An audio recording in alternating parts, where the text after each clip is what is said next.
बिस्मिल्लाहिर्रहमानिर्रहीम। अस्सलाम वालेकुम नाज़रीन, आप यूट्यूब चैनल देख रहे हैं। मैं इमरान खान हूँ। सबसे पहले मैं अनाउंसमेंट कर दूँ इस दुआ के साथ कि अल्लाह ताला हमारे लोगों की मुश्किल आसान करे। जो मनाजिर हैं वो मैं आपको दिखाऊँगा इंशाल्लाह। हो सकता है अगले व्लॉग में दिखाऊँ जो मैं देख कर आया हूँ। बहुत दिक्कत हो रही थी उन चीज़ों को देखने में, आपके साथ शेयर करूँगा, आपको पता चले कि क्या हो रहा है हमारे पाकिस्तानियों के साथ और वो किस तरह की ज़िंदगी गुजारने पर मजबूर हैं। अनाउंसमेंट ये है कि जी आज रात 10 बजे से लेकर रात 1 बजे तक मैं जो कज़ाफ़ी स्टेडियम वाला हमारा लाहौर वाला कैंप है वहाँ पे पहुँच जाऊँगा और वहाँ पे हम मिलकर जो मुतासरीन हैं उनकी मदद के लिए एक दूसरे का हाथ बटाएंगे और इमदाद इकट्ठी करेंगे। अब आ जाएँ ख़बरों की तरफ। आज तारीख़ है 23 और 9वां महीना है सितंबर का और दिन है जनाब जुमे का। रात के वक्त आप ये व्लॉग सुन रहे हैं। पाकिस्तानी वफ़द की इसराइली सदर इसहाक हरज़ोग से मुलाकात। एक तरफ तो आपका दफ्तर ख़ारजा कह रहा है कि ऐसी कोई चीज़ नहीं हो रही, लेकिन दूसरी तरफ चीज़ें तस्वीर के साथ रिपोर्ट हो रही हैं।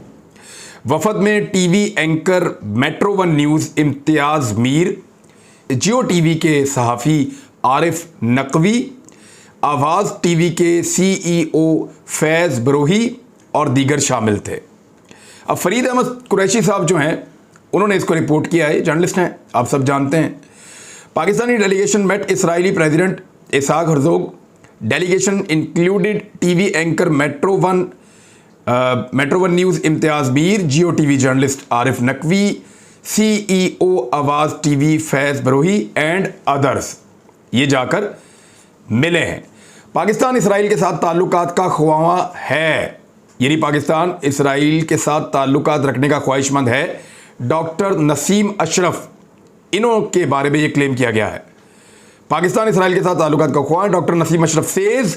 डॉक्टर नसीम अशरफ ने एक इंटरव्यू दिया है इसराइली टेलीविज़न को और इसराइली टेलीविज़न ने उसका जो नीचे हेडर लिखा हुआ था, अपनी हेडलाइन में उन्होंने लिखा कि special delegation from Pakistan visits Israel, कि एक स्पेशल डेलीगेशन आया है पाकिस्तान से जो इसराइल का विजिट कर रहा है। डॉक्टर नसीम अशरफ, इसके ऊपर एक ट्विटर अकाउंट है, उन्होंने इसको इस तरह लिखा है, इंजीनियर नवीद साहब का। वो लिखते हैं जी कि doctor Naseem Ashraf says he is witnessing an overwhelming and positive response regarding his visit to Israel. Pakistan wants to have ties with Israel. Pakistan Israel के साथ ताल्लुकात बनाना चाहता है और बड़ी गर्मजोशी इस मामले में उन्होंने कहा दिखाई गई यहाँ पे जब मैं आया हूँ तो। और dispute is between Israel and फ़लस्तीन, और जो तनाज़ा है वो तो फ़लस्तीन और इसराइल के दरमियान है। यानी डॉक्टर नसीम अशरफ ये फरमा रहे हैं कि तनाज़ा जो है या लड़ाई जो है वो इसराइल और फ़लस्तीन के दरमियान है। पाकिस्तान जो है वो इसराइल के साथ ताल्लुकात बनाने का ख्वाहिशमंद है और यहाँ बड़ी गर्मजोशी मिली है जब मैं आया हूँ तो। Hamid Mir stated various time, Hamid Mir ने कई मरतबा ये बात की है कि establishment wants to recognise Israel, की एस्टेब्लिशमेंट ये चाहती है कि वो इसराइल को तस्लीम किया जाए। अब मामला तो ये है कि पाकिस्तान में कुछ बहुत ताकतवर लोग ये चाहते हैं कि इसराइल के साथ ताल्लुकात नॉर्मलाइज किए जाएं या कम से कम इस तरफ बढ़ा जाए, और उनका ये कहना है कि क्योंकि अरब ममालिक जिनकी लड़ाई थी इसराइल के साथ उन्होंने ताल्लुकात नॉर्मलाइज कर लिए हैं, तो फिर पाकिस्तान को क्या पड़ी है कि पाकिस्तान ना करे, तो पाकिस्तान को भी ताल्लुकात नॉर्मलाइज कर देने चाहिए। लेकिन जैसे ही आप फ़लस्तीन का मुकदमा एक साइड पर रखेंगे तो याद रखिएगा कश्मीर का मुकदमा ऑटोमेटिकली साइड पे हो जाएगा। ये चीज़ें दोनों एक दूसरे के साथ जुड़ी हुई हैं। जो लोग इन मामलात को गहराई से जानते हैं उनको इसकी नज़ाकत का एहसास है और वो समझते हैं कि ये मैं क्या कह रहा हूँ। दूसरी बात ये है कि पाकिस्तान में कुछ लोग ये समझते हैं कि पाकिस्तान इसराइल के साथ ताल्लुकात नॉर्मलाइज करेगा तो बहुत सारे उसको फाइनेंशियल बेनिफिट्स होंगे, फ़ायदे पहुँचेंगे और लड़ाई में फ़ायदा कोई नहीं है। लेकिन पाकिस्तान की अवाम इसको मुख्तलिफ सोचती है। वो ये कहते हैं कि इसराइल जब तक फ़लस्तीन को उसका हक नहीं दे देता तब तक इसराइल को तस्लीम नहीं किया जा सकता। यहाँ पे ये मौक़िफ़ बानी पाकिस्तान कायद-ए-आज़म मोहम्मद अली जिन्ना का भी था, साबिक़ वज़ीर-ए-आज़म इमरान खान साहब का भी ये मौक़िफ़ था, और इसी मौक़िफ़ की वजह से अमेरिकन, इसराइल और बहुत सारे लोग उनसे नाराज़ भी रहते थे और वो ख़ुद इसका इजहार भी कर चुके हैं। साथ ही साथ अमेरिका के साथ उनके ताल्लुकात अफ़गान वॉर पे, चाइना पे, रशिया पे जो इमरान खान साहब की पॉलिसी थी उसकी वजह से भी ख़राब थे, क्योंकि जो बाइडन हमेशा से रशिया के बहुत ख़िलाफ़ रहे हैं, जबकि इमरान खान साहब तमाम मुल्कों के साथ ताल्लुकात रखना चाहते थे। जो बाइडन ने कोई मुलाकात इमरान खान साहब से नहीं की, हत्ता कि बहुत ज़्यादा ज़रूरत होने के बावजूद जो बाइडन ने इमरान खान साहब को टेलीफोन कॉल भी नहीं की, बल्कि उनकी एडमिनिस्ट्रेशन जो है पाकिस्तान की एस्टेब्लिशमेंट के साथ राब्ते में रही। अमेरिकन CIA के चीफ आए पाकिस्तान में और उन्होंने कोशिश की इमरान खान से मिलने की, तो इमरान खान साहब को पता है खुददार किस्म के आदमी है, तो उन्होंने कहा कि जब अमेरिकन प्रेसिडेंट मेरे साथ बात नहीं कर रहा तो मैं क्यों इनके चीफ को मिलूं, CIA चीफ को। तो इमरान खान साहब ने कहा कि आप जाएं और जाकर आप हमारे ISI चीफ को मिलें, वो आपका और उनका रैंक बराबर है, आप आपस में मुलाकात कर लें। और मैं मुलाकात नहीं कर रहा, तो इमरान खान साहब ने वो मुलाकात करने से इनकार कर दिया था। ये डॉक्टर नसीम अशरफ हैं कौन, जिन्होंने ये दावा किया कि पाकिस्तान इसराइल के साथ ताल्लुकात नॉर्मलाइज करना चाहता है। ये चीज़ें चल रही हैं कहीं ना कहीं और बहुत तेज़ी से चल रही हैं। हाल ही में इसराइल का दौरा करने वाले वफद की क़यादत साबिक सदर जनरल रिटायर परवेज़ मुशर्रफ के करीबी दोस्त और क्रिकेट बोर्ड के साबिक चेयरमैन डॉक्टर नसीम अशरफ ने की है। ये वज़ीर आज़म सेक्रेटेरिएट में शौकत अजीज़ के मुशीर के तौर पर भी फ़राइज़ सर अंजाम देते रहे हैं, यानी ये एक वज़ीर के तौर पर भी मौजूद रहे माजी में और क्रिकेट बोर्ड के चेयरमैन भी रहे और इनके अच्छे ताल्लुकात हैं ताकतवर हलकों से, ख़ास तौर पे परवेज़ मुशर्रफ साहब और उनके साथियों के साथ इनके अच्छे ताल्लुकात थे। तो अब इनका इसराइल का दौरा जो है वो बड़ा मानी खेज है, लेकिन वज़ारत ख़ारजा ने इसकी तरदीद की। उन्होंने कहा इसका गवर्नमेंट के साथ कुछ लेना देना नहीं है। लेकिन कुछ सहाफ़ी हैं जिनमें जियो, मेट्रो 1 न्यूज़ और कोई एक और न्यूज़ है, इनके सहाफ़ी जो हैं वो भी इसराइल के इस दौरे के ऊपर गए हैं। अच्छा, अब इसमें पाकिस्तान की सूरत हाल पे आ जाते हैं। इसको फ़िलहाल यहाँ रोक देते हैं, देखते हैं कि तहरीक लब्बैक इसके बारे में क्या कहती है, मौलाना फजल रहमान इसके बारे में क्या कहते हैं, हाफिज़ ताहिर अशरफी साहब इसके बारे में क्या कहते हैं। उनके स्टेटमेंट आएंगे तो फिर हम इस मामले को आगे बढ़ाएंगे, हम बताएंगे कि इसके ऊपर मुमकिन तौर पर रद्द-ए-अमल क्या आ रहा है।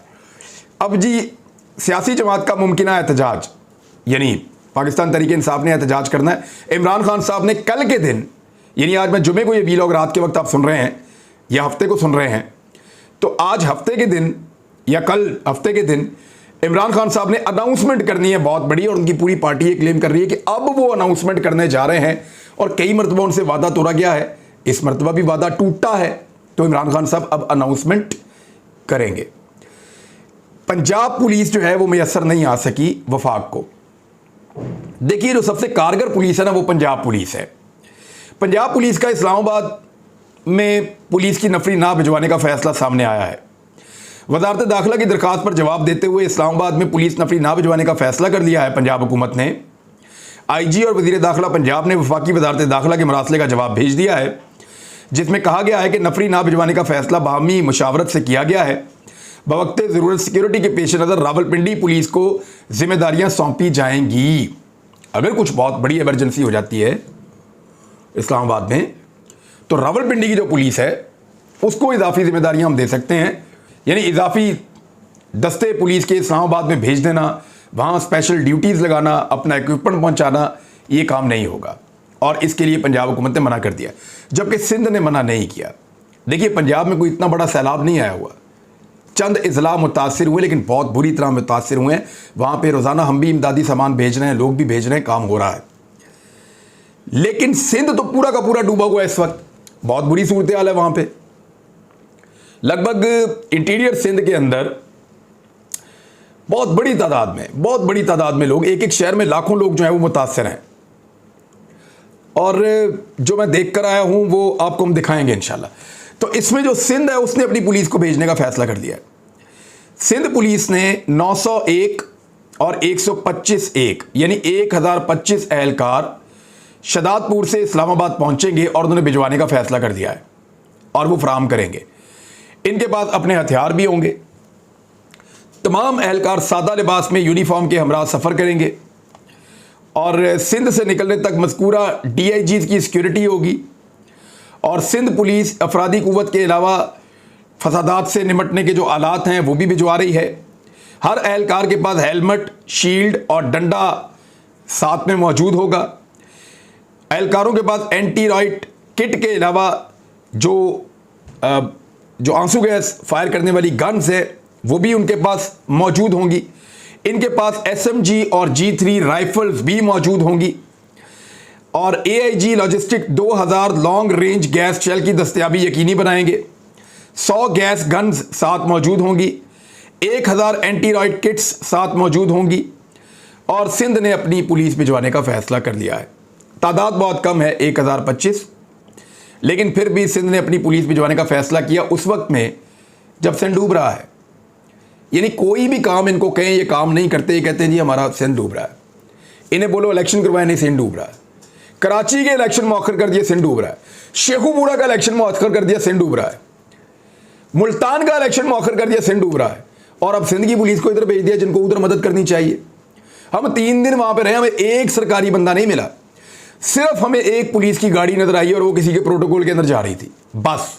वो भी मुराद अली शाह के गांव की तरफ जो डूबा हुआ है। सिर्फ 1 या 2 पुलिस की गाड़ियां थी मेरे ख्याल में, वही हमें नजर आई है। कोई सरकारी बंदा, कोई एसी, कोई डीसी, कोई कमिश्नर, कोई वहां पे महकमा इरिगेशन का आदमी, कोई वहां पे किसी और महकमा खुराक का आदमी, किसी एक महकमे का आदमी, किसी एक इदारे का आदमी हमें वहां नजर नहीं आया। हमें सिर्फ वहां फौज के कैंप नजर आए कुछ, और उससे कई गुना ज्यादा हमें फलाई तंजीमों के कैंप नजर आए। हमें सिर्फ नेवी वाले नजर आए हैं, वहां पे अपनी कश्तियां लेकर खड़े हैं पानी के किनारे पे, और जब लोग जाते हैं तो वो सामान लेकर जाना चाहते हैं तो वो उनको मदद करते हैं। बस यही कुछ वहां नजर आया। एक भी सरकारी आदमी नजर नहीं आया। पता नहीं कहां गई सिंध की सारी सरकार। वो मुराद अली शाह को और बाकी लोगों को ढूंढ रहे हैं, उनको नहीं मिल रहे। और ये पुलिस भिजवा रहे हैं कहां पे? इन 1025 लोगों को लोगों की मदद पे लगाया होता ना तो पता नहीं कितनी मदद हो जाती। इनको लगाते राशन बांटने पे, लेकिन उनको अपनी इंपोर्टेड हुकूमत बचानी है, और इंपोर्टेड हुकूमत बचाने के लिए वो किसी भी लेवल तक जाएंगे। लिहाजा सिंध ने अपनी पुलिस और अपना सामान जो है वो इस्लामाबाद भिजवाने का फैसला किया है। फर्क कोई नहीं पड़ेगा। बहुत सारे लोग जो है वो निकल रहे हैं नैब के केसेस में से, तो नवाज शरीफ साहब ने कहा लगे हाथों मैं भी निकल जाऊं। आपको मैं साबित करता हूं कि NRO2 कैसे मुकम्मल हो रहा है। साबिक वज़ीर-ए-आज़म नवाज शरीफ ने नैब एक्ट में तरमीम के बाद मुकदमे के सिलसिले में रिलीफ लेने वालों की फहरिस्त में अपने आप को शामिल कर दिया है। उन्होंने रिलीफ मांगते हुए प्लॉट अलॉटमेंट केस में इश्तिहारी करार देने के खिलाफ दरखास्त दायर कर दी। उन्होंने कहा कि जो प्लॉट है उसकी मालियत 50 करोड़ से कम है, लिहाजा 50 करोड़ से ऊपर का केस अब नैब सुन सकता है, तो मैनू तो छुट्टी दो। तो इस तरह मियाँ नवाज शरीफ साहब भी अब फ़ायदा लेने वालों की लिस्ट के अंदर शामिल हो गए हैं। आज एक और फ़ायदा हुआ। इसहाक डार के दायमी वारंट मुअत्तल कर दिए गए हैं। पाकिस्तान आने पर गिरफ्तार ना करने का हुक्म दे दिया गया है। NRO2 आप देख रहे हैं कैसे चल रहा है। बल्कि मैंने एक ट्वीट किया और वो बात ठीक है।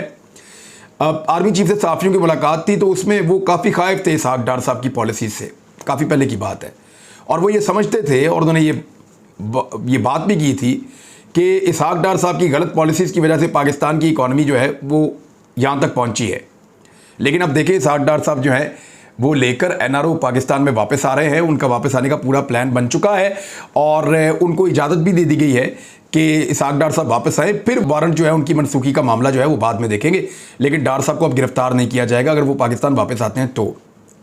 इसहाक डार वतन वापसी का जो फैसला है वो भी कर दिया गया है और अक्टूबर के महीने में गालिबन वो वापस आएंगे। लेकिन मुझे नहीं लगता अगर लॉन्ग मार्च हो गया तो इसहाक डार वापस आ पाएंगे। ये बिल्कुल एक नामुमकिन सी चीज़ लगती है। NRO2 पर अमल दरामद इसहाक डार को बरी किए जाने की तैयारी है, फवाद चौधरी साहब ने यह क्लेम किया है। और उन्होंने कहा कि यह तमाशा रजीम चेंज का सबसे बड़ा मकसद था। बदकिस्मती है NRO2 पर अमल दरामद हो रहा है और सवाए इमरान खान के सब खामोश हैं। इसहाक डार को भी बरी किया जा रहा है। यानी ये सारी चीज़ें जो हैं वो अब आहिस्ता आहिस्ता आपके सामने आ रही हैं। एक और चीज़ बताता हूँ, आशियाना रेफरेंस में शहबाज शरीफ को हाज़िरी से इस्तिस्ना मिल गया है। मौजें ही मौजें, हर चीज़ के अंदर मौजें, जान ही छूट गई है। और फिर उल्टी सीधी खबरें लगवा के कोशिश करके कुछ ना कुछ करके इमरान खान को लगातार कमज़ोर करने की कोशिश की जा रही है, लेकिन वो हो नहीं पा रहा, लोग मान नहीं रहे। अभी जब मैं ये वीडियो रिकॉर्ड कर रहा हूँ तो कुछ देर के बाद इम्पोर्टेड वज़ीर-ए-आज़म जो है वो खिताब करेंगे। वो खिताब करेंगे अक़वाम मुत्तहिदा से। जो बाइडन के साथ उनकी फ़ोटो आ चुकी है, तो जो बाइडन का आशीर्वाद मिलने के बाद वो बहुत कॉन्फिडेंट हो गए होंगे। उनको लगता है कि अब शायद पाकिस्तान में उनको कोई नहीं हिला सकता, लेकिन पाकिस्तानी अवाम जो है वो पाकिस्तान का फ़ैसला करेगी, जो बाइडन नहीं करेंगे। रजीम चेंज ऑपरेशन से पहले उन्होंने ज़रूरत होने के बावजूद पाकिस्तानी वज़ीर-ए-आज़म को कॉल नहीं की। वो भी पाकिस्तान का वज़ीर-ए-आज़म था, लेकिन उनको पॉलिसीज़ पसंद नहीं थी। अब जो पाकिस्तान का वज़ीर-ए-आज़म है उसने तस्वीर के लिए टाइम मांगा और उसके साथ फ़ोटो निकल कर बाहर आ गया है। तो रजीम चेंज की कहानी अब खुलकर सामने आ रही है। आपको हर चीज़ अब दिखाई दे रही है, सब चीज़ें आहिस्ता आहिस्ता समझ आ रही हैं। राणा सनाउल्लाह साहब ने एक बात की है कि 1/3 पाकिस्तान डूबा हुआ है। कैसे इलेक्शन करवा दें। अब जिसको ये एक तिहाई पाकिस्तान कह रहे हैं ना, वहाँ पे लगभग 3 करोड़ 3.5 करोड़ लोग जो हैं वो मुतासिर हुए हैं। ये तो सैलाब से मुतासिर हुए हैं, लेकिन जो बाकी पाकिस्तानी 19 करोड़ पाकिस्तानी हैं वो महंगाई के सैलाब से और महंगाई के तूफान के अंदर मुतासिर हो गए हैं। तो क्या उनको छोड़ दिया जाए, ये एक बड़ा सवाल है। वैसे तो ये एक तिहाई पाकिस्तान की बात कर रहे हैं, लेकिन क्या उनके मैंडेट को कभी तस्लीम करते हैं? सबसे ज़्यादा बजट मिलता है उन सूबों को जहाँ पे आबादी ज़्यादा है। कम आबादी हो, जितना मर्जी बड़ा रकबा हो, वहाँ पे बजट तो देते नहीं हैं। तो अब उन इलाकों के अंदर जमा होने वाले पानी को बेस बनाकर ये कह रहे हैं पाकिस्तान में इलेक्शन नहीं करवाना। हालांकि पाकिस्तान की 20% के करीब आबादी जो है वो इफेक्ट हुई है। 80% पाकिस्तान जो बाहर है वो इस हुकूमत की पॉलिसीज की वजह से मार खा रहा है और एक बुरी सूरत हाल से दो चार है। तो राणा सनाउल्लाह साहब का ये एक एक्सक्यूज है कि इसकी वजह से हम इलेक्शन नहीं करवा सकते। लेकिन आज अगर ये हुकूमत जाती है तो इलेक्शन 3 महीने के बाद होंगे।